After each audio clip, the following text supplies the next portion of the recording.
وَلَقَدْ يَسَّرْنَا الْقُرْآنَ لِلذِّكْرِ فَهَلْ مِن مُّدَّكِرٍ الحمد لله رب العالمين والصلاة والسلام على أشرف الأنبياء والمرسلين أما بعد فأعوذ بالله من الشيطان الرجيم من همزه ونفخه ونفثه بسم الله الرحمن الرحيم رب اشرح لي صدري ويسر لي أمري واحلل عقدة من لساني يفقه قولي اللهم انفعنا بما علمتنا وعلمنا ما ينفعنا وزدنا علما فبشر عباد الذين يستمعون القول فيتبعون أحسن أولئك الذين هداهم الله وأولئك هم أولو الألباب إنما يؤمن بآياتنا الذين إذا ذكروا بها خروا سجدا وسبحوا بحمد ربهم وهم لا يستكبرون تتجافى جنوبهم عن المضاجع يدعون ربهم خوفا وطمعا ومما رزقناهم ينفقون فلا تعلم نفس ما أخفي لهم من قرة أعين جزاء بما كانوا يعملون إنما يؤمن بآياتنا الذين إذا ذكروا بها خروا سجدا وسبحوا بحمد ربهم وهم لا يستكبرون. پچھلی آیات کریمہ میں اللہ رب العالمین نے ان لوگوں کا ذکر کیا ہے جو آخرت پر ایمان نہیں لاتے، جو بعث بعد الموت کے منکر ہیں، اور ان کا انجام اللہ رب العالمین نے ذکر کیا ہے کہ ان کا انجام یہ ہوگا کہ جس طرح وہ ہمیں بلائے رہے، آخرت کی ملاقات کو بلائے رہے، اس طرح قیامت کے دن اللہ انہیں بھول جائیں گے اور انہیں پھر ہمیشگی کا عذاب ملے گا والعیاذ باللہ۔ ان کے بالمقابل پھر اللہ نے نیک لوگوں کا ذکر کیا ہے، انما یؤمن بآیاتنا الذین، سوائے اس کے کہ نہیں ایمان لاتے ہیں ہماری آیتوں کے ساتھ، ہماری آیتیں جو ہم نے وحی کی صورت میں، قرآن کریم کی آیات کی صورت میں نبی کریم صلی اللہ علیہ وسلم پر نازل فرمائیں، ہماری ان آیتوں پر ایمان لاتے ہیں الذین، وہ لوگ اذا ذکروا بہا، جب انہیں نصیحت کی جاتی ہے ان آیتوں کے ساتھ، خروا سجدا، وہ گر پڑتے ہیں سجدہ کرتے ہوئے۔ یعنی ان خوش بخت لوگوں کا معاملہ، ان مؤمن لوگوں کا معاملہ کافروں کی طرح نہیں ہے۔ کافر لوگ نہ وہ اللہ پر نہ رسولوں پر ایمان رکھتے ہیں، اللہ کے معجزات آیات پر ایمان رکھتے ہیں۔ جب انہیں کوئی آیت سنائی جائے، جب انہیں کوئی وحی سنائی جائے، وہ اس پر بھی غور نہیں کرتے، اس کو بھی نہیں مانتے۔ لیکن مومن کا رویہ یہ نہیں ہوتا۔ مومن وہ ہوتا ہے، اللہ کی آیتوں پر ایمان لانے والا وہ ہوتا ہے جب اسے اللہ کی آیتوں کے ساتھ نصیحت کی جائے، جب اسے کوئی آیت پڑھ کے سنائی جائے، کوئی صحیح حدیث مبارکہ اس کو پیش کی جائے، تو وہ جھک جاتا ہے اس کے سامنے اپنے آپ کو جھکا لیتا ہے، سر تسلیم خم کر لیتا ہے۔ اب ایک شخص اپنے آپ کو مسلمان بھی کہ مسلمان ہونے کا دعویٰ کرے اور اس کو قرآن کریم کی آیت سنائی جائے، اس کو حدیث مبارکہ سنائی جائے، لیکن وہ ٹس سے مس نہ ہو، تو یہ کیسا اسلام ہے، یہ کیسا ایمان ہے، اللہ معاف کرے۔ مومن کی نشانی یہ ہے کہ جب اس کے سامنے آیت پیش کی جائے گی، اللہ کی آیتیں ان سے اس کو نصیحت کی جائے گی، تو وہ گر پڑتے ہیں سجدے کی حالت میں، وہ اپنی باتیں چھوڑ دیتے ہیں، وہ پھر اکڑتے نہیں ہیں، وہ گر پڑتے ہیں سجدے کی حالت میں، وَسَبَّحُوا بِحَمْدِ رَبِّهِمْ، تسبیح کرتے ہیں اپنے رب کی حمد کے ساتھ، وَهُمْ لَا يَسْتَكْبِرُونَ، اور وہ پھر وہ تکبر کی حالت میں نہیں رہتے، تکبر نہیں کرتے، انکار نہیں کرتے۔ سب سے بڑا تکبر یہ ہے کہ ایک انسان کے سامنے اللہ کا فرمان پیش ہو، اللہ کا کلام پیش ہو، نبی کریم صلی اللہ علیہ وسلم کا صحیح فرمان پیش ہو، اور وہ اپنی بات کو چھوڑے ہی نہ۔ یہ تکبر ہے۔ ہم سمجھتے ہیں تکبر صرف لوگوں کو حقیر جاننے کا نام ہے، لوگوں کا حقیر جاننا یہ بھی تکبر ہے، لیکن حق کا انکار۔ اللہ رب العالمین کی آیات، نبی کریم صلی اللہ علیہ وسلم کا فرمان سن کر ایک انسان کو اثر ہی نہ ہو، اس کے قول و فعل میں، اس کے عمل میں کوئی کمی کوتاہی ہے، نبی کے فرمان سننے کے بعد بھی اس میں کوئی تبدیلی نہ آئے، تو یہ ایمان تو نہیں ہے۔ ایمان تو یہ ہے کہ جب آیات پڑھی جاتی ہیں تو وہ سجدے میں گر پڑتے ہیں، وہ اپنا سر جھکا لیتے ہیں۔ وَمَا كَانَ لِمُؤْمِنٍ وَلَا مُؤْمِنَةٍ إِذَا قَضَى اللَّهُ وَرَسُولُهُ أَمْرًا أَن يَكُونَ لَهُمُ الْخِيَرَةُ مِنْ أَمْرِهِمْ، کسی مومن مرد یا عورت کے یہ لائق نہیں کہ جب اللہ یا اللہ کا رسول کوئی فیصلہ کر دیں پھر اس کے پاس کوئی اختیار باقی ہو۔ ہم آگے اس بحث میں پڑ جاتے ہیں کہ یہ فرض ہے، کہ یہ مسنون ہے، مستحب ہے، کہ مباح ہے، گنجائش نکلتی ہے کہ نہیں نکلتی، ہم ان بحثوں میں پڑ جاتے ہیں۔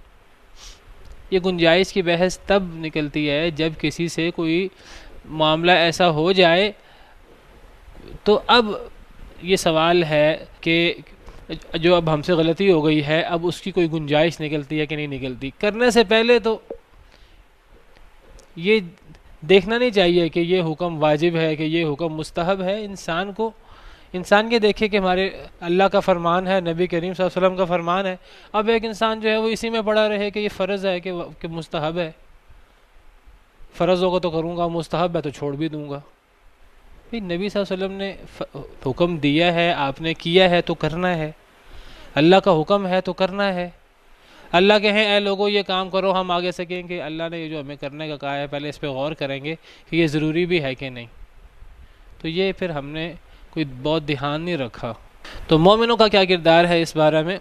مومنوں کا کردار اس بارے میں اللہ رب العالمین فرماتے ہیں کہ مومن لوگوں کا رویہ یہ ہوتا ہے، ان الذین اوتوا العلم من قبلہ اذا یتلی علیہم، کہ جن لوگوں کو علم دیا گیا پہلے سے، یعنی مسلمانوں سے پہلے، یعنی یہود و نصارہ میں، اہل کتاب میں جنہیں علم دیا گیا تھا، اذا یتلی علیہم، جب ان پر قرآن کریم کی آیتیں تلاوت کی جاتی تھیں، یخرون للاذقان سجدا، وہ تھوڑیوں کے بل سجدے میں گر جاتے تھے، ویقولون سبحان ربنا، اور وہ کہتے تھے ہمارا رب پاک ہے، اللہ کی تسبیح کرتے تھے، ان کان وعد ربنا لمفعولا، بے شک ہمارے رب کے وعدے سارے پورے ہوں گے، ویخرون للاذقان، وہ گر پڑتے تھے تھوڑیوں کے بل، یبکون، وہ روتے تھے، ویزیدہم خشوعا، اور ان کا خشوع بڑھ جاتا تھا۔ مومن کو تو قرآن کریم کی آیات سن کر، نبی کریم صلی اللہ علیہ وسلم کا فرمان سن کر اسے نصیحت حاصل ہوتی ہے، وہ اصلاح کرتا ہے اپنی، وہ اپنا سر جھکاتا ہے، وہ بحثیں آگے سے نہیں کرتا، وہ آگے سے نہ کرنے کے بہانے اور تعویلیں تلاش نہیں کرتا۔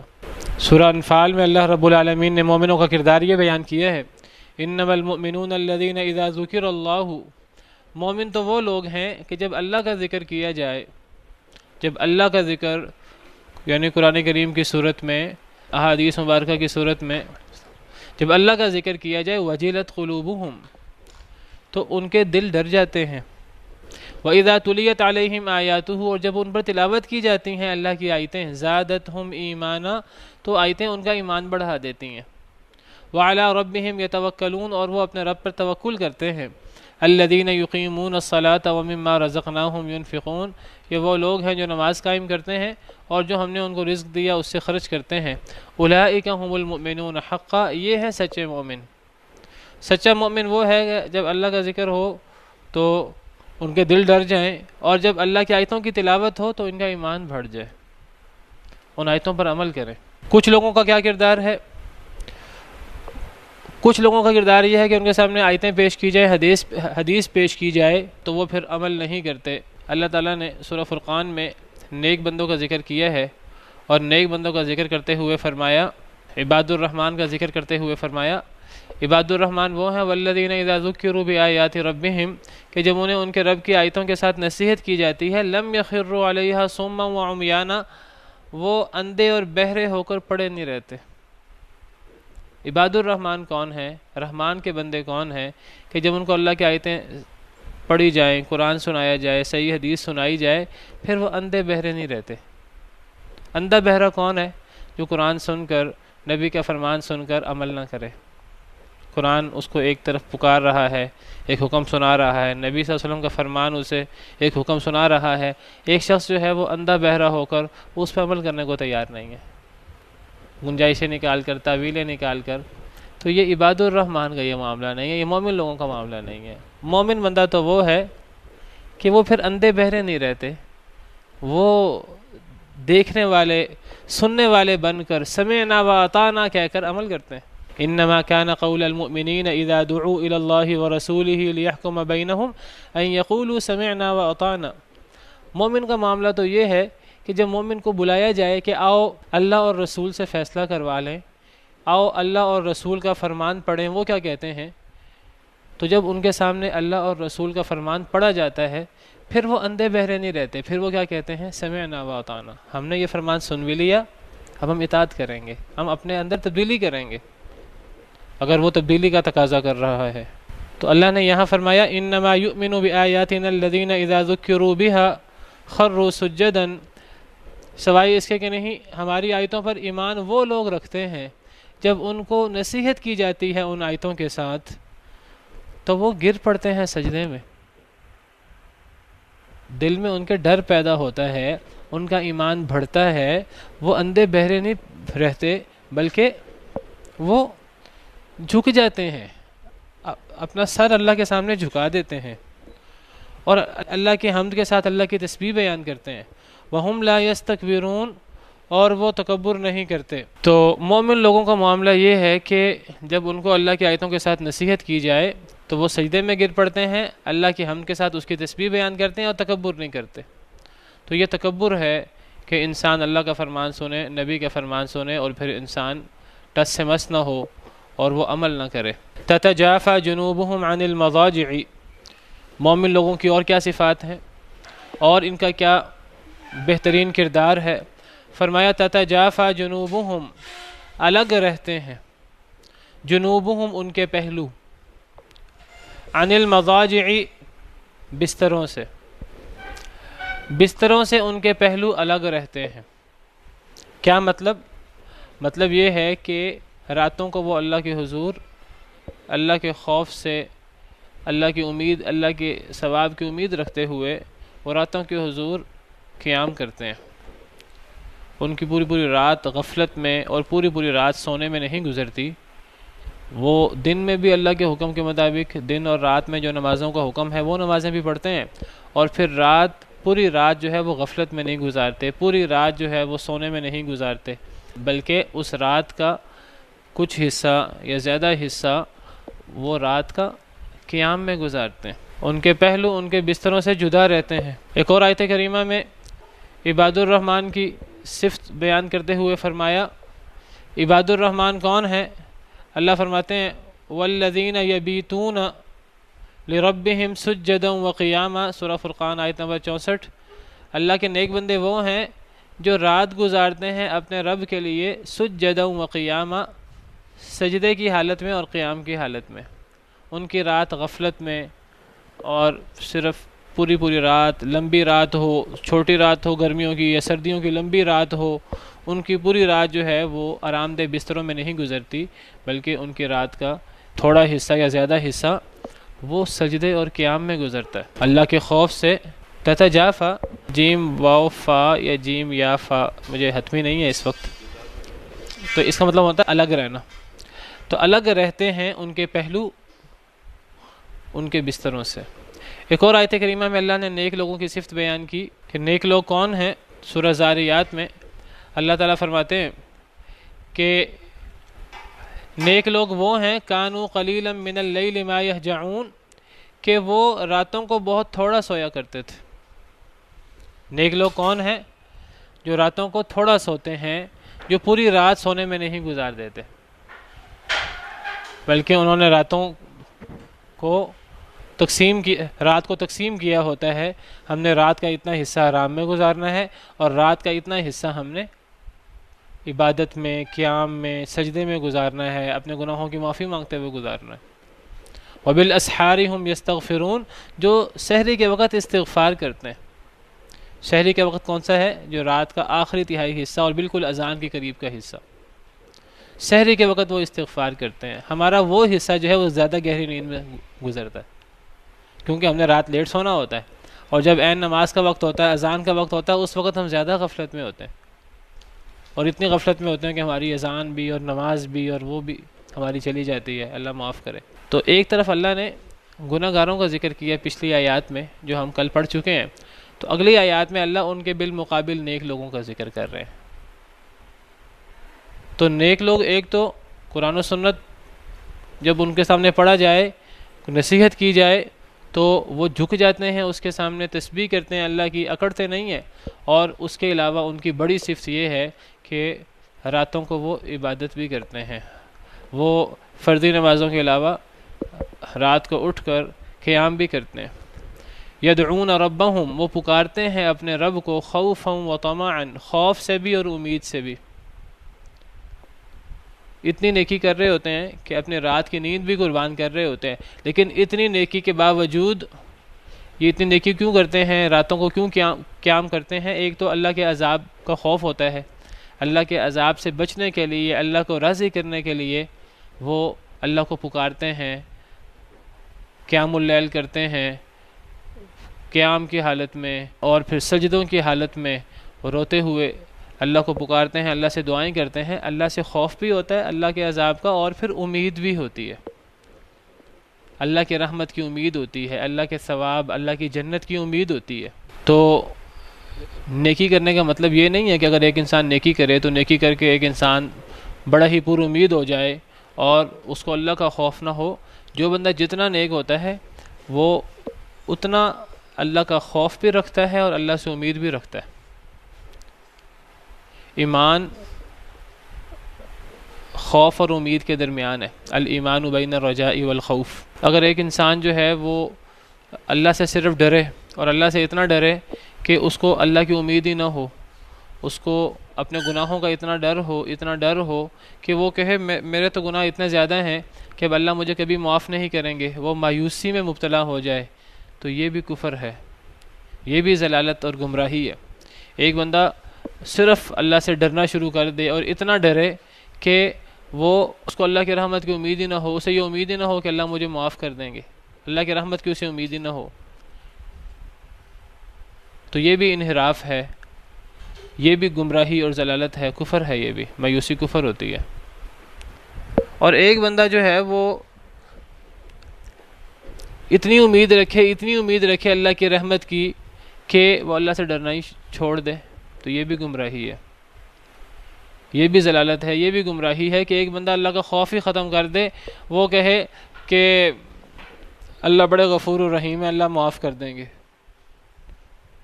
اللہ ہمیں سزا نہیں دیں گے. وہ اس چیز کو مد نظر رکھتے ہوئے وہ خواہشات میں مبتلا ہو جائے اور خواہشات میں مبتلا ہو کر وہ عمل ہی نہ کرے. تو یہ دونوں چیزیں گمراہی ہیں. ایک بندہ جو ہے وہ صرف اللہ سے خوف رکھے، یہ بھی گمراہی ہے. ایک بندہ وہ صرف امید رکھے، یہ بھی گمراہی ہے. دونوں گمراہی ہیں. صحیح ایمان کیا ہے؟ امید بھی ہو اور خوف بھی ہو. تو نیک لوگوں کی صفت بیان کی کہ نیک لوگ فرض نمازوں کے علاوہ وہ راتوں کو اٹھ کر قیام بھی کرتے ہیں، اور اس تمام قیام کے باوجود وہ اپنے اعمال پہ بہت فخر نہیں کرتے، وہ خوف اور امید رکھتے ہوئے اپنے رب کو پکارتے ہیں. ان کو اللہ کے عذاب کا ڈر بھی ہوتا ہے اور ان کو اللہ کی رحمتوں کی امید بھی ہوتی ہے. وہ پکارتے ہیں اپنے رب کو خوف کے ساتھ اور امید کے ساتھ. وَمِمَّا رَزَقْنَاهُمْ يُنْفِقُونَ، اور اس سے جو ہم نے انہیں رزق دیا وہ خرچ بھی کرتے ہیں. نماز پڑھنے کے علاوہ، فرض نماز کے علاوہ قیام اللیل بھی کرتے ہیں اور نفلی نماز بھی پڑھتے ہیں، اور نماز کے علاوہ زکوٰۃ بھی ادا کرتے ہیں، زکوٰۃ اور صدقہ خیرات بھی کرتے ہیں. تو یہ ایمان والوں کی صفت بیان ہوئی ہے کہ ایمان والے جو ہیں ان کا پہلو جو ہے وہ ان کے بستروں سے الگ رہتے ہیں. بعض علماء نے اس سے مراد، اکثر علماء نے اس سے مراد قیام اللیل لیا ہے، جیسے میں نے تفسیر کرتے ہوئے، وضاحت کرتے ہوئے بتایا کہ اس سے قیام اللیل مراد ہے. حدیث مبارکہ میں آتا ہے کہ فرض نماز کے بعد سب سے افضل نماز قیام اللیل ہے. فرض نماز کے بعد سب سے افضل نماز رات کی نماز ہے، اور فرض روزوں کے بعد سب سے افضل روزے کب کے ہیں؟ محرم کے، جس مہینے سے ہم گزر رہے ہیں۔ نفلی روزوں میں سب سے افضل روزے بحیثیت مجموعی، کسی ایک انفرادی روزے کی بات نہیں ہو رہی۔ ممکن ہے کوئی ایک انفرادی روزہ، عرفات کا روزہ ہے، 2 سال کے گناہ معاف ہو جاتے ہیں، انفرادی روزے کے نہیں، بحیثیت مجموعی محرم کے روزے بہت افضل ہیں۔ نہیں، پورے محرم کے، پورے مہینے کے، کیونکہ یہ پورا مہینہ شہر اللہ المحرم، یہ اللہ کا مہینہ ہے محرم، اس کو اللہ کا مہینہ قرار دیا گیا صحیح حدیث میں۔ یہ حرمت والے مہینوں میں سے ہے، اور اس کی حرمت اتنی شدید ہے، اس مہینے کی حرمت کا مطلب تعظیم، عظمت، اس کی حرمت اتنی زیادہ ہے کہ اس کا نام ہی محرم ہے۔ محرم کا مطلب جسے معظم کر دیا گیا ہو، جسے بڑا معزز بنا دیا گیا ہو، جس کی بڑی فضیلت ہو جس مہینے کی، تو اس مہینے کا نام بھی محرم ہے، حرمت والے مہینوں میں سے ہے، اور اس کو اللہ نے کہا کہ یہ شہر اللہ ہے، اللہ کا مہینہ ہے۔ اور اس مہینے کے روزے فرض روزوں کے بعد، رمضان کے روزوں کے بعد بحیثیت مجموعی اس مہینے کے روزے بہت افضل ہیں۔ عاشورہ کا روزہ وہ اسی مہینے کے اندر آتا ہے، اس کا ثواب 1 سال کے گناہ معاف ہوتے ہیں، لیکن عاشورہ کے علاوہ بھی جو روزے ہیں وہ بھی بڑے فضیلت والے ہیں۔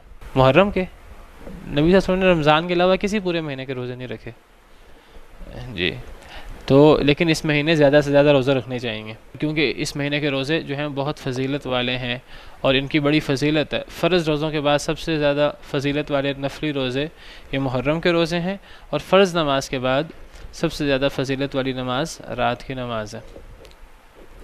اسی طرح نبی صلی اللہ علیہ وسلم نے پورے مہینے کے روزے نہیں رکھے، میں نے یہ کہا ہے، میں نے یہ نہیں کہا کہ زیادہ روزے نہیں رکھے، میں نے کہا پورے مہینے کے روزے نہیں رکھے، یعنی 30 کے 30 روزے ہم کہیں کہ رکھے ہوں، آپ نے رمضان کے علاوہ نہیں رکھے، لیکن آپ زیادہ سے زیادہ روزے رکھتے تھے۔ جب آپ نے اس کی فضیلت بیان کی ہے تو آپ یہ تو نہیں کرتے تھے لوگوں کے لیے فضیلت بیان کرتے خود عمل نہ کرتے، سب سے پہلے تو آپ خود عمل کرتے تھے۔ تو آپ نے فرمایا کہ فرض روزوں کے بعد سب سے افضل روزے وہ محرم کے روزے ہیں۔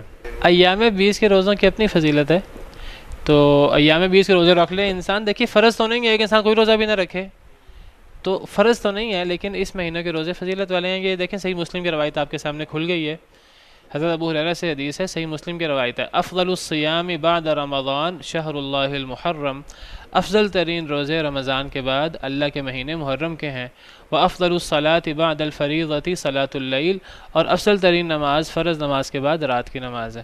یہ صحیح مسلم کی روایت ہے۔ ایک دن چھوڑ کے ایک دن روزہ رکھنا یہ بھی بڑی فضیلت کی بات ہے۔ تو محرم کے روزوں کی خاص اہمیت ہے، تو فرض روزوں کے بعد محرم کے روزے، اور فرض نماز کے بعد رات کی نماز بہت اہم ہے۔ ہم ہر چیز میں شارٹ کٹ تلاش کرتے ہیں کہ کسی شارٹ کٹ طریقے سے ہمیں کوئی اللہ کا انعام مل جائے۔ اللہ نے ہمیں بعض شارٹ کٹ بتائے ہیں، کچھ ایسے شارٹ کٹ ہیں جو ہمارے دین میں پسندیدہ نہیں ہیں۔ ہم لاٹری کے ذریعے، ہم ان الٹے سیدھے طریقوں سے کوئی اللہ کی نعمتیں حاصل کرنا چاہیں، ہم کوئی مال و دولت حاصل کرنا چاہیں، اللہ نے ہمیں کوئی شارٹ کٹ بتائے ہیں۔ ان شارٹ کٹ چیزوں میں سے اگر ایک انسان جنت چاہتا ہے تو اللہ نے کچھ شارٹ کٹ بتائے۔ اللہ تعالیٰ فرماتے ہیں کہ افشوا السلام واطعموا الطعام وصلوا الارحام وصلوا باللیل والناس نیام تدخلوا الجنۃ بسلام۔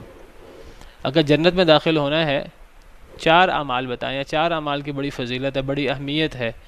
اگر ایک انسان کو ایک انسان کہتا ہے جی مجھے بہت زیادہ اعمال کا نہیں پتہ، مجھے موٹے موٹے بعض اعمال پتہ ہوں، تو فرمایا کہ افشوا السلام، زیادہ سے زیادہ سلام پھیلاؤ، سلام زیادہ سے زیادہ کرنا چاہیے، جن کو ہم جانتے ہیں انہیں بھی، جن کو ہم نہیں جانتے انہیں بھی، مسلمانوں کو سلام پھیلانا چاہیے۔ ایک انسان جو ہے وہ کہیں موجود ہے، پھر وہ کہیں جاتا ہے، دوبارہ واپس آتا ہے 2 منٹ بعد، دوبارہ سلام کرے، تو سلام زیادہ سے زیادہ پھیلایا جائے۔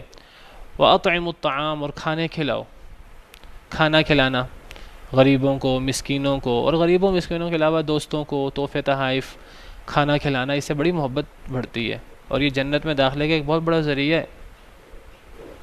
وصل الارحام، صلہ رحمی کرو، صلہ رحمی کرنا یہ بھی جنت میں داخلے کا ایک بڑا ذریعہ ہے۔ اور چوتھی چیز بتائی وصلوا باللیل والناس نیام، اور رات کو نماز پڑھو اس حال میں کہ لوگ سو رہے ہوں۔ جب ساری دنیا غفلت میں ہے، تمہارے قریب کے سارا محلہ، سارا شہر جو ہے وہ غفلت میں ہے، تو تم اس وقت جو ہے وہ اللہ کے حضور کھڑے ہو، صرف اللہ کے عذاب سے ڈرتے ہوئے، اللہ کی رحمت کی امید کرتے ہوئے۔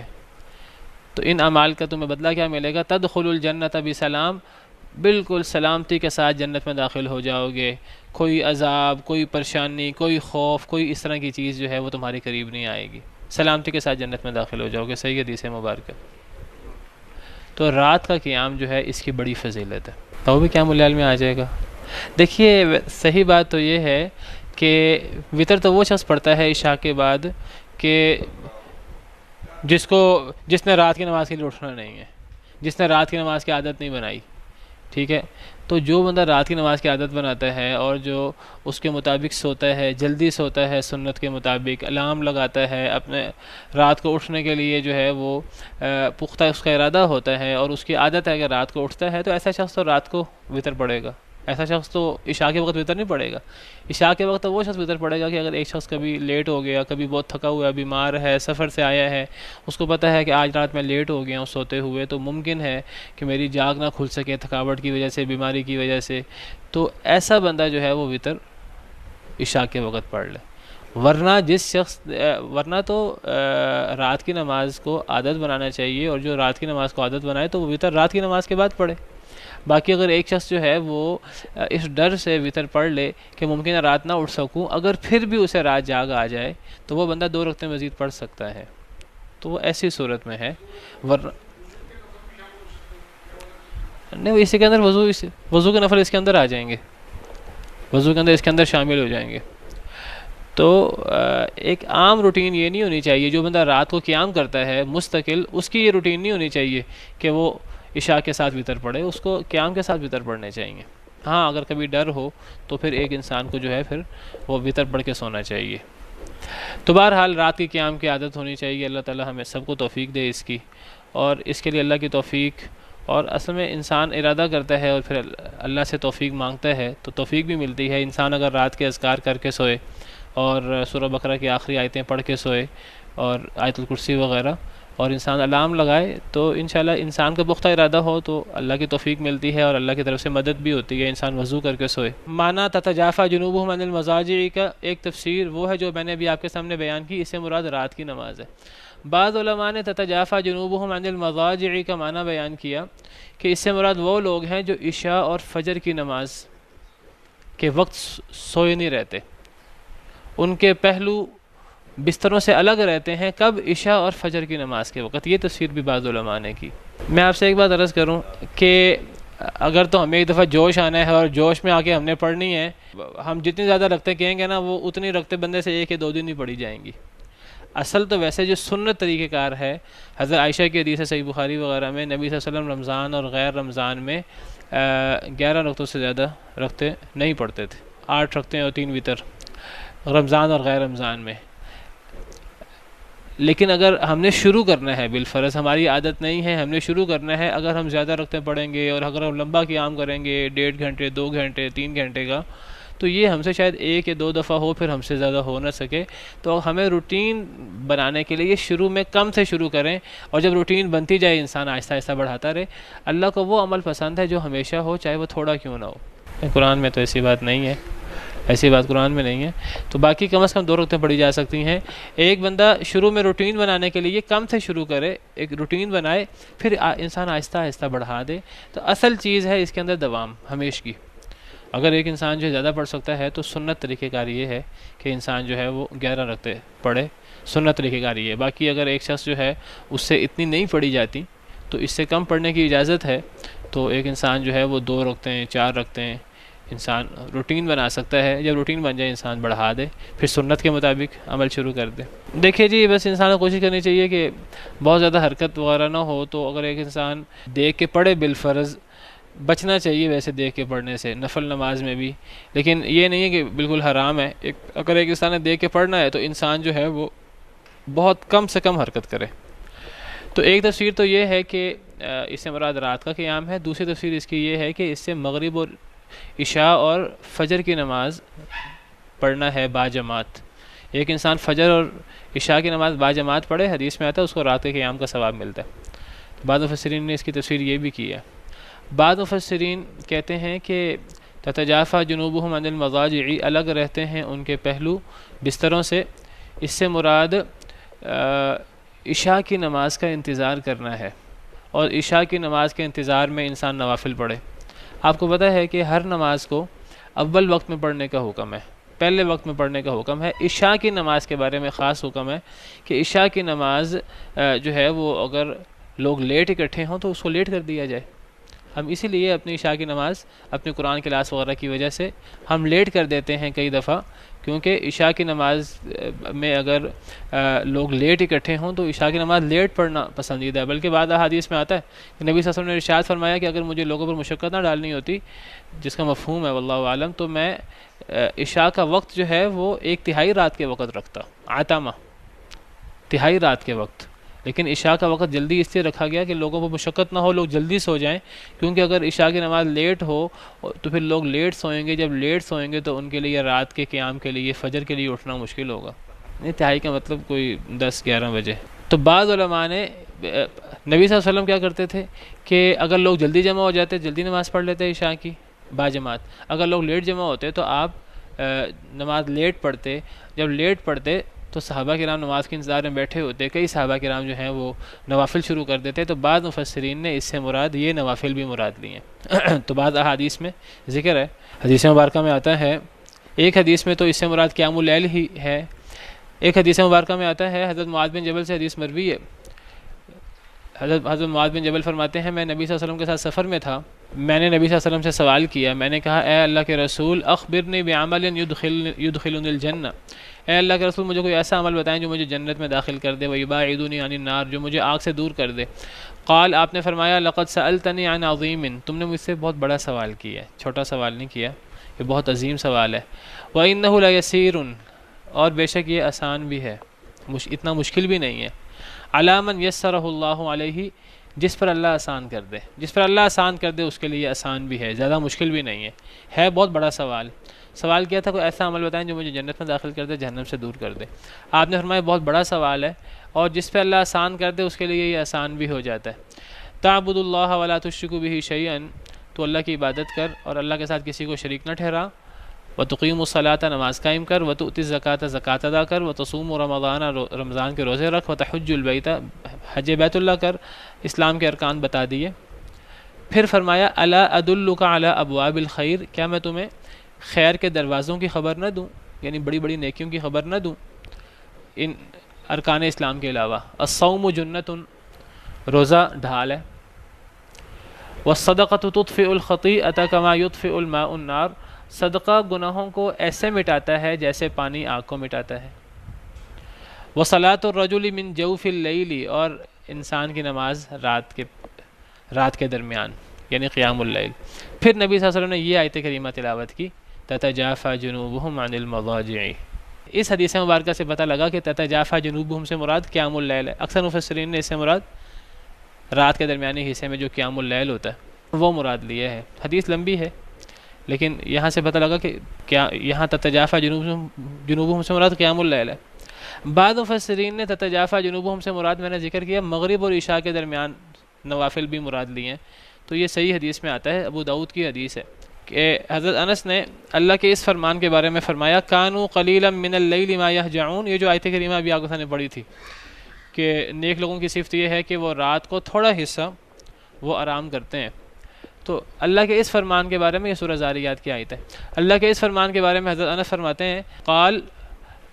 فرماتے ہیں کانوا یصلون فیما بین المغرب والعشاء، اس سے مراد یہ ہے کہ وہ مغرب اور عشاء کے درمیان نماز پڑھتے تھے۔ کانوا قلیلا من اللیل ما یہجعون، مغرب اور عشاء کے نماز کے درمیان نماز پڑھتے تھے، عشاء کی نماز لیٹ ہوتی تھی۔ زاد فی حدیث یحییٰ کی حدیث میں اضافہ ہے وَكَذَلِكَ تَتَجَافَى جُنُوبُهُمْ، یہی معنی تتجافى جنوبهم کا بھی ہے۔ تو گویا کہ تتجافى جنوبهم کی ایک تفسیر قیام اللیل کی ہے، قیام اللیل کے اپنے فضائل ہیں تو وہ ابھی آگے نے احادیث بیان کی ہیں۔ ایک تفسیر اس کی مغرب اور عشاء کے درمیان نماز بھی ہے، نوافل وغیرہ، مغرب اور عشاء کے درمیان نوافل کی بڑی اہمیت، تو یہ بھی اس سے مراد ہو سکتا ہے کہ عشاء کی نماز لیٹ کر دی جائے، لیکن اس کی وجہ سے یہ نہ ہو فجر خراب ہو، رات کی نماز خراب ہو، لیکن مغرب اور عشاء کے درمیان تھوڑا سا فاصلہ زیادہ ہو اور جو ہے اس میں انسان نماز پڑھے، تو یہ بھی اس سے مراد ہو سکتا ہے۔ انسان نوافل وغیرہ پڑھے، اس کی فضیلت ہے۔ عشاء تھوڑی سی لیٹ بھی ہو جائے تو گنجائش ہے، بلکہ اگر لوگ لیٹ اکٹھے ہوں، اکثر ہماری جو ہے نا سردیوں میں کلاس جو ہے وہ آپ کو پتہ ہے کہ ہم اگر جلدی شروع کریں تو سردیوں میں جو ہے وہ نماز تقریباً 5:15 بجے 5:10 پہ ہوتی ہے مغرب کی نماز. تو ہم اپنی کلاس عشاء کے بعد کر سکتے ہیں. ہم عشاء کے بعد اس لیے نہیں کرتے کہ عشاء کے بعد ہم کلاس کریں گے لیٹ ہو جائے گی, ہم عشاء کی نماز لیٹ کر دیتے ہیں. تو عشاء کی نماز لیٹ کرنے کا مقصد بھی یہ ہے کہ نبی صلی اللہ علیہ وسلم بھی جب عشاء کی نماز میں لوگ جلدی اکٹھے ہو جاتے تو آپ جلدی پڑھ لیتے, جب لوگ لیٹ اکٹھے ہوتے تو آپ لیٹ پڑھتے. آپ عشاء کی نماز کو جلدی کر کے بعد میں کام نہ کرتے بلکہ کام اپنے عشاء سے پہلے نمٹا لیتے, اور عشاء کے بعد سونے کا کام ہی ہوتا تھا. بہت بڑا کام ہے, بہت بڑا کام ہے. بہرحال یعنی میرے سامنے یہ حدیث پیش نظر ہوتی ہے کہ عشاء نبی صلی اللہ علیہ وسلم جب لوگ عشاء کے لیے لیٹ اکٹھے ہوتے ہیں آپ لیٹ عشاء کی نماز پڑھتے. بلکہ یہ حدیث بھی آپ نے فرمائی, اگر میں نے لوگوں پر مشقت نہ ڈالنی ہوتی میں عشاء کی نماز کے بارے میں لوگوں کو کہتا کہ وہ عتمہ کے وقت نماز پڑھیں, تہائی رات کے وقت نماز پڑھیں عشاء کی. تو بہرحال تو تتجافا جنوبہم کی تفسیر قیام اللیل کی بھی ہے, اور اس کی تفسیر جو ہے وہ مغرب اور عشاء کے درمیان نوافل بھی ہو سکتے ہیں. بعض مفسرین نے اس سے مراد عشاء اور فجر کی نماز باجماعت پڑھنا بھی مراد لی ہے. یہ سب مراد ہو سکتا ہے اس سے. اس کا ثواب کیا ہوگا, اس کا اجر کیا ملے گا؟ فرمایا کہ فلا تعلم نفس ما اخفی لهم من قرۃ اعین, کوئی شخص نہیں جانتا کیا چھپایا گیا ہے ان کے لیے من قرۃ اعین, آنکھوں کی ٹھنڈک. اللہ نے ایسے لوگوں کے لیے ایسی نعمتیں چھپا رکھی ہیں کہ ان نعمتوں کا کسی کو پتہ نہیں ہے. کوئی شخص نہیں جانتا کہ کیا چھپایا گیا ہے ان کے لیے آنکھوں کی ٹھنڈک. قرہ ٹھنڈک, اعین آنکھوں کی ٹھنڈک اللہ نے کیا چھپا رکھی ہے. اس سے مراد نعمتیں ہیں, جنت کی نعمتیں. یعنی اللہ نے پھر ایسے لوگوں کے لیے جن کے پیچھے صفات بیان ہوئی ہیں, جو قرآن سن کر اللہ کی آیتیں سن کر نصیحت حاصل کرتے ہیں, سر جھکاتے ہیں, تسبیح کرتے ہیں, تکبر نہیں کرتے, اور جو راتوں کو قیام کرتے ہیں, اور جو اللہ نے پیچھے صفات بیان کی ہیں خرچ کرتے ہیں, صدقہ خیرات وغیرہ. فرمایا ایسے لوگوں کے لیے اللہ نے اتنی نعمتیں تیار کر رکھی ہیں, ایسی آنکھوں کی ٹھنڈک تیار کر رکھی ہے, اور اللہ نے وہ آنکھوں کی ٹھنڈک چھپا رکھی ہے. چھپائی کیوں ہے؟ جو چیز چھپی ہوتی ہے اس کا تجسس بھی زیادہ ہوتا ہے اور اس کا شوق بھی بہت زیادہ ہوتا ہے. حضرت حسن بصری مشہور تابعی ہیں, بہت بڑے عابد عبادت گزار تھے. تو وہ فرمایا کرتے تھے کہ چونکہ انسان کو نیکی چھپا کر کرنے کا حکم دیا گیا ہے, اللہ تعالیٰ انسان سے تقاضا کرتے ہیں کہ انسان جو ہے وہ علانیہ نیکی کر کے دکھا کر نیکی نہ کرے. دکھا کر نیکی کرے گا تو ریاکاری کا خیال آ سکتا ہے. تو چونکہ انسان کو نیکی کرنے کا اور اس نیکی کو چھپانے کا حکم ہے, جب انسان نیکی کرتا ہے, نیکی کو چھپاتا ہے, خاص طور پہ رات کی نماز اور قیام اللیل یہ چھپ کر ہوتی ہیں, عام لوگوں کو اس کا پتہ نہیں ہوتا. تو جب ایک انسان چھپا کر نیک عمل کرتا ہے تو اللہ نے پھر اس کا بدلہ بھی انسان کے لیے چھپا دیا ہے. لیکن اللہ نے بتایا کہ بدلہ بہت عظیم ہے, وہ اتنا عظیم بدلہ ہے کہ نہ کبھی آنکھوں نے دیکھا, نہ کبھی کانوں نے سنا, نہ کبھی کسی کے دل میں خیال آیا. لیکن اللہ نے بتایا نہیں ہے, صرف اس کے بارے میں شوق بڑھانے کے لیے اللہ نے بدلہ بھی چھپا دیا ہے. لیکن یہ بتا دیا کہ ہے بہت بہت زبردست بدلہ, ایسا بدلہ ہے کہ وہ انسان کو کوئی شکوہ اور کوئی انسان کو شکایت نہیں رہے گی. کوئی شخص نہیں جانتا کہ کیا چھپایا گیا ہے ان کے لیے آنکھوں کی ٹھنڈک. یہ کن لوگوں کے بارے میں بات ہے؟ نیک لوگوں کے بارے میں بات ہے, برے لوگوں کے بارے میں نہیں ہے. برے لوگوں کا تو اللہ نے عذاب وغیرہ بتا دیے, کیا عذاب ملے گا اور کتنے ہولناک قسم کی سزائیں ہوں گی. نیک لوگوں کے لیے جن کی یہ صفات ہیں تو اللہ نے ان کا انعام چھپا دیا ہے, اور وہ آنکھوں کی ٹھنڈک ہے, اور کوئی نہیں جانتا کہ کتنے بڑے بڑے انعامات ملیں گے. حدیث مبارکہ میں آتا ہے, حضرت اسماء بنت یزید صحابیہ ہیں, یہ بیان کرتی ہیں, کہتی ہیں میں نے رسول کریم صلی اللہ علیہ وسلم سے سنا, آپ فرما رہے تھے اذا جمع اللہ اہل الاولین والآخرین, جب اللہ تعالیٰ تمام اول و آخر تمام لوگوں کو اکٹھا کر دیں گے, حضرت آدم سے لے کر تمام پیدا ہونے والے قیامت تک تمام آنے والے, اللہ سب کو اکٹھا کر دیں گے. کتنے زیادہ لوگ ہوں گے, کھربوں اور ٹریلینز کتنے لوگ ہوں گے اللہ کو پتہ ہے. جب اللہ تعالیٰ پہلوں کو اور بعد والوں کو سب کو اکٹھا کر دیں گے قیامت کے دن, جاء منادن, پھر ایک منادی آئے گا, ینادی بصوت, وہ آواز لگائے گا اونچی آواز کے ساتھ جس کو سب سنیں گے, یسمع جمیع الخلائق, تمام لوگ اس آواز کو سنیں گے. وہ کیا کہے گا؟ سیعلم اہل الجمع, یہ سارے اکٹھے لوگ ہیں, یہ سارے کے سارے لوگ آج جان لیں گے, آج یہ جو ساری جماعت ہے پوری دنیا جو اکٹھی ہے یہ سارے جان لیں گے من اولا بالکرم، کہ کون شخص سب سے زیادہ معزز ہے، کون شخص سب سے زیادہ اللہ کے نزدیک عزت والا ہے، کون کرم کا زیادہ مستحق ہے۔ آج سب کو پتہ لگے گا۔ اللہ ان لوگوں کو سب لوگوں کے سامنے ان کی فضیلت نمایاں کریں گے۔ ثم یرجع، پھر وہ لوٹے گا، فینادی، پھر وہ آواز لگائے گا، لیقم، چاہیے کہ کھڑے ہو جائیں، الذین کانت تتجافى جنوبهم عن المضاجع، وہ لوگ کھڑے ہو جائیں جن کے پہلو ان کے بستروں سے الگ رہتے تھے۔ ایسے لوگوں کو قیامت کے دن کھڑا کیا جائے گا پوری دنیا کے سامنے، اور یہ ان کا بہت بڑا فخر اور بہت بڑی ان کی عزت ہوگی۔ فیقومون، نبی صلی اللہ علیہ وسلم فرماتے ہیں کہ وہ کھڑے ہو جائیں گے، وہ ہم قلیل، وہ تھوڑے لوگ ہوں گے، بہت تھوڑے لوگ ہوں گے ایسا کرنے والے۔ ثم یرجع، پھر وہ لوٹے گا منادی، فینادی، پھر وہ دوبارہ آواز لگائے گا، این الذین کانوا لا تلہیہم تجارۃ ولا بیع عن ذکر اللہ، کہاں ہیں وہ لوگ جن کو تجارت اور خرید و فروخت اللہ کے ذکر سے نہیں روکتی تھی، اللہ کا ذکر اور تجارت انہیں نماز سے غافل نہیں کرتی تھی۔ عصر کا وقت ہے، نماز کا وقت آ گیا تو وہ کاروبار چھوڑ کے، تجارت چھوڑ کے نماز کے لیے نکل جاتے تھے۔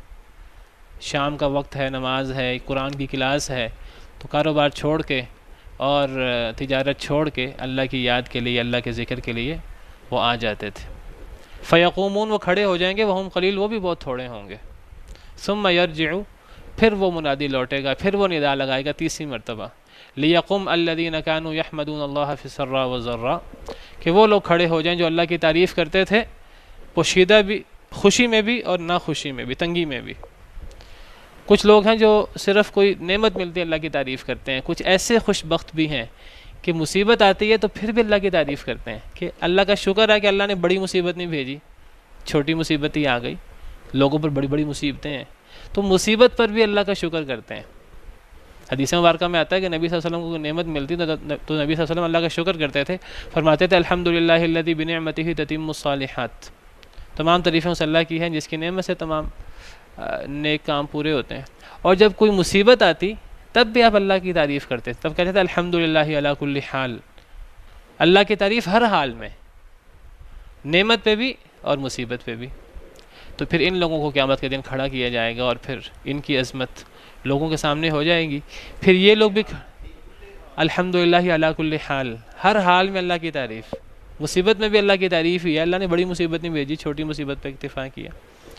یہ لوگ بھی کھڑے ہو جائیں گے، یہ بھی تھوڑے ہوں گے۔ جب ان تین لوگوں کی عظمت سب کے سامنے ہوگی، پوری دنیا کے سامنے، پھر حساب کتاب شروع ہوگا۔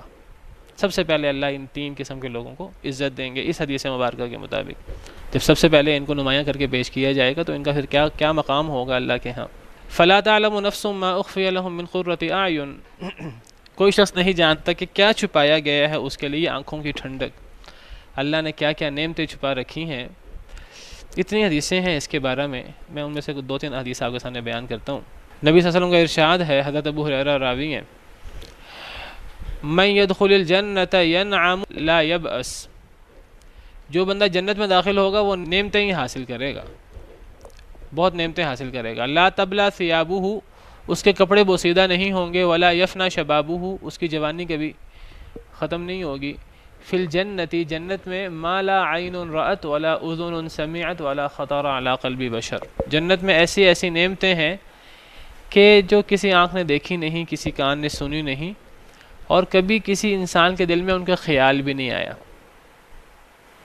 یہ ہیں وہ نعمتیں، اللہ نے نعمتیں بیان نہیں کی، وہ نعمتیں اگر اللہ بیان کرتے تو شاید ہم انہیں سمجھ بھی نہ پاتے۔ ایسی ایسی بڑی نعمتیں ہیں جنت کے اندر کہ ہم دنیا میں ان کا تصور بھی نہیں کر سکتے۔ تو اللہ نے فرمایا کہ اللہ نے کیا نعمتیں چھپا رکھی ہیں، کوئی شخص یہ جان نہیں سکتا، کوئی شخص یہ جانتا نہیں ہے اللہ نے اس کے لیے کیا آنکھوں کی ٹھنڈک چھپا رکھی ہے جنت کے اندر۔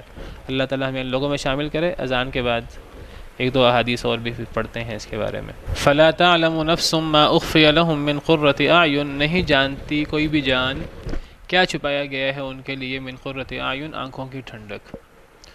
جزاء بما كانوا يعملون، بدلہ ہے اس کے بدلے جو یہ عمل کرتے تھے، جو یہ نیک اعمال کرتے تھے، ان نیک اعمال کا بدلہ یہ ہے کہ ان کے لیے اللہ نے آنکھوں کی ٹھنڈک تیار کر رکھی ہے، اور وہ اللہ نے چھپا دی ہے، مخفی کر دی ہے، انسان اس کا تصور نہیں کر سکتا۔ کچھ چیزیں ایسی ہوتی ہیں جن کو انسان دیکھ سکتا ہے، کچھ چیزیں ایسی ہوتی ہیں جن کے بارے میں انسان سن سکتا ہے، اور کچھ چیزیں ایسی ہوتی ہیں جن کے بارے میں انسان نے نہ دیکھا ہوتا ہے نہ سن رکھا ہوتا ہے. جن چیزوں کو انسان نے دیکھا ہوتا ہے ایسی چیزیں محدود ہوتی ہیں, کم ہوتی ہیں.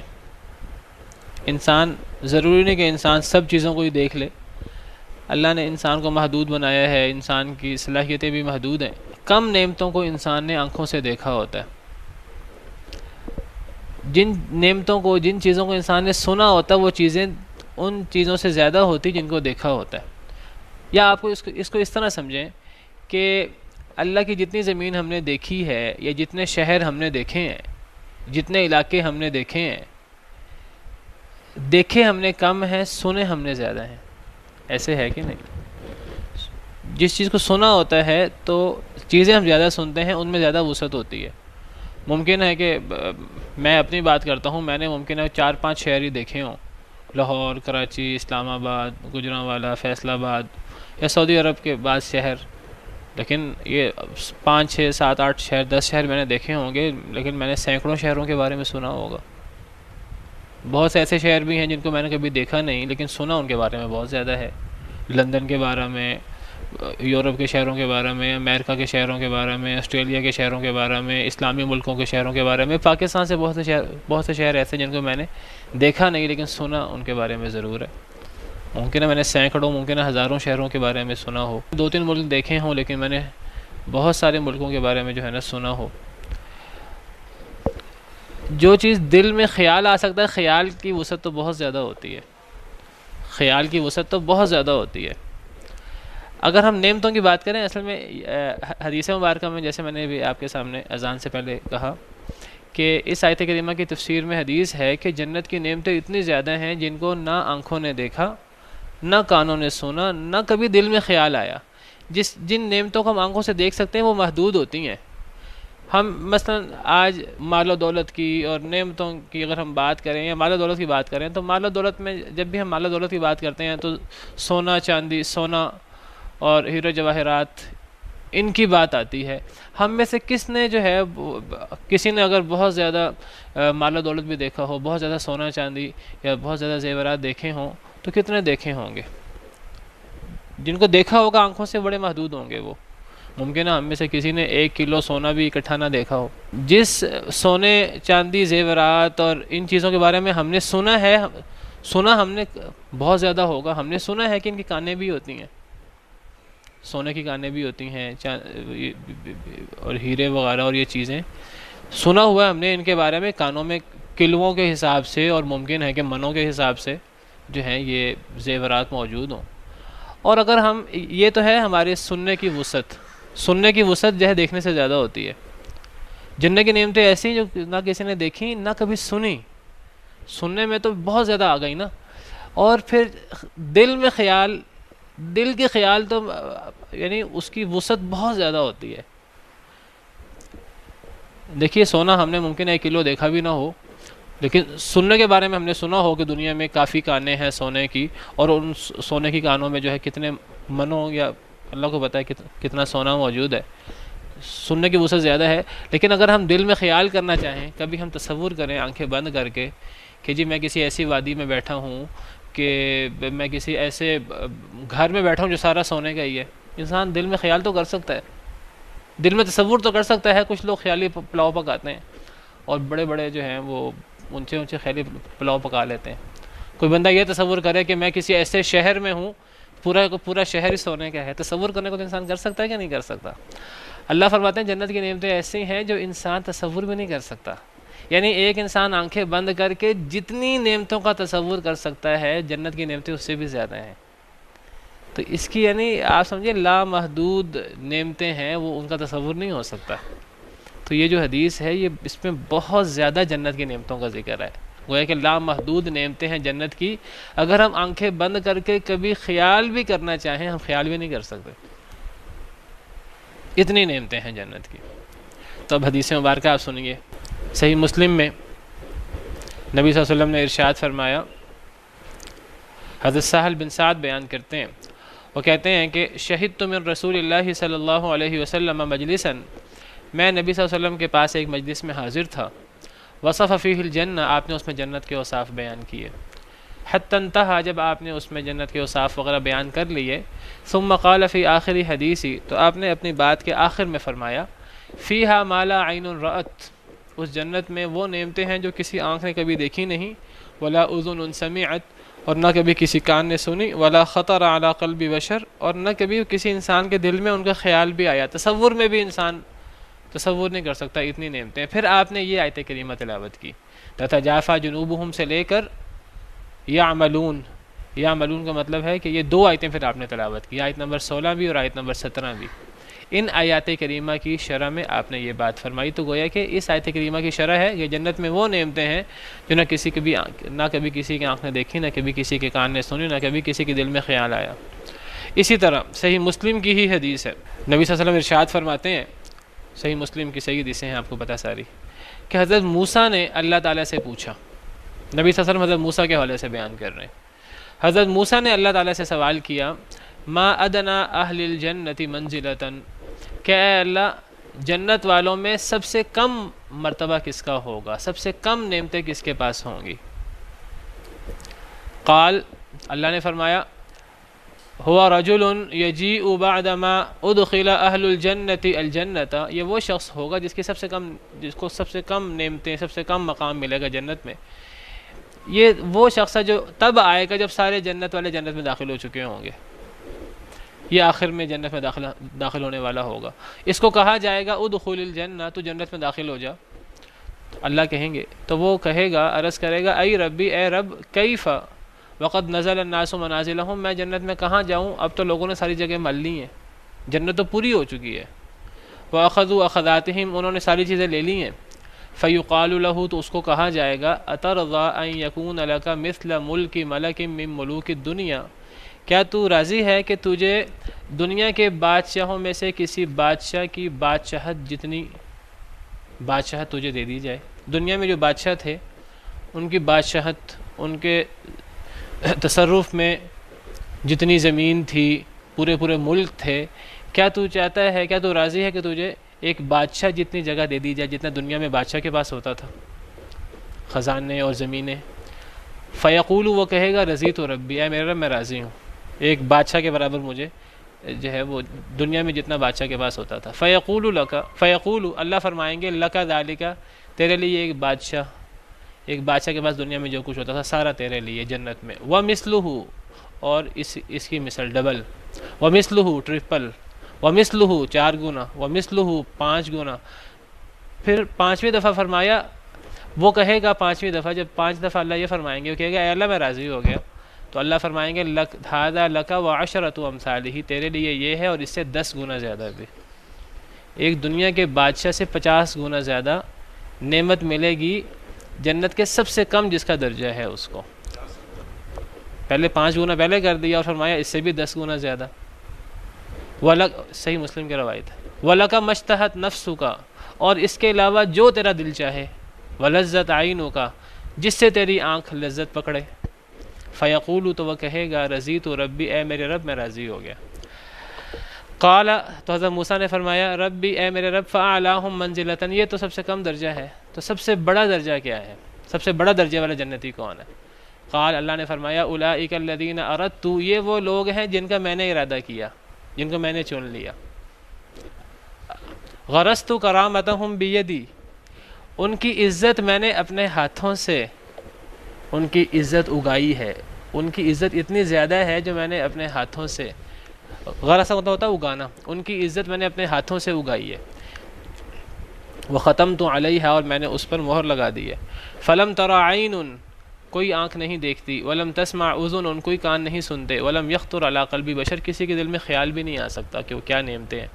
قال، نبی صلی اللہ علیہ وسلم نے فرمایا، ومصداقہ من کتاب اللہ، اور اللہ کی کتاب میں اسی کے بارے میں ہے، فلا تعلم نفس ما اخفی لهم من قرۃ اعین، کہ کوئی شخص نہیں جانتا کہ اس کے لیے آنکھوں کی ٹھنڈک کیا چھپائی گئی ہے، جزاء بما كانوا يعملون، یہ بدلہ ہے اس کا جو وہ نیک اعمال کرتے تھے۔ ایک اور حدیث مبارکہ میں ہے کہ جنت کے 100 درجے ہیں، ان میں سے جو پہلا درجہ ہے اس کی ہر چیز سونے کی، زمین بھی سونے کی، گھر بھی سونے کے، برتن بھی سونے کے، مٹی بھی سونے کی، مٹی اس کی کستوری کی۔ دوسرا درجہ جس کی ہر چیز چاندی کی ہے، اس کی زمین بھی چاندی کی، اس کے گھر بھی چاندی کے، اس کے برتن بھی چاندی کے، اور اس کے مٹی جو ہے وہ کستوری کی، اور تیسرا درجہ اس کی ہر چیز موتیوں کی ہے، زمین بھی موتیوں کی، گھر بھی موتیوں کے، اور برتن بھی موتیوں کے، اور اس کی مٹی کستوری کی ہے، اور باقی جو 97 درجے ہیں وہ درجہ بدرجہ اس کے بعد۔ تو یہ جنت میں اتنی نعمتیں ہیں، اور انسان کو اس جنت کی نعمتوں کے لیے انسان کو کام کرنا چاہیے، اور دنیا کی جو محدود سی وقتی سی بعض نعمتیں ہیں اور دنیا کے دھوکے ہیں، انسان کو اس میں مبتلا ہو کر اپنی آخرت کو نہیں بھول جانا چاہیے۔ اللہ سے دعا ہے کہ اللہ تعالی ہمیں اپنی جنتوں کا وارث بنائے۔ وآخر دعوانا الحمدللہ رب العالمین۔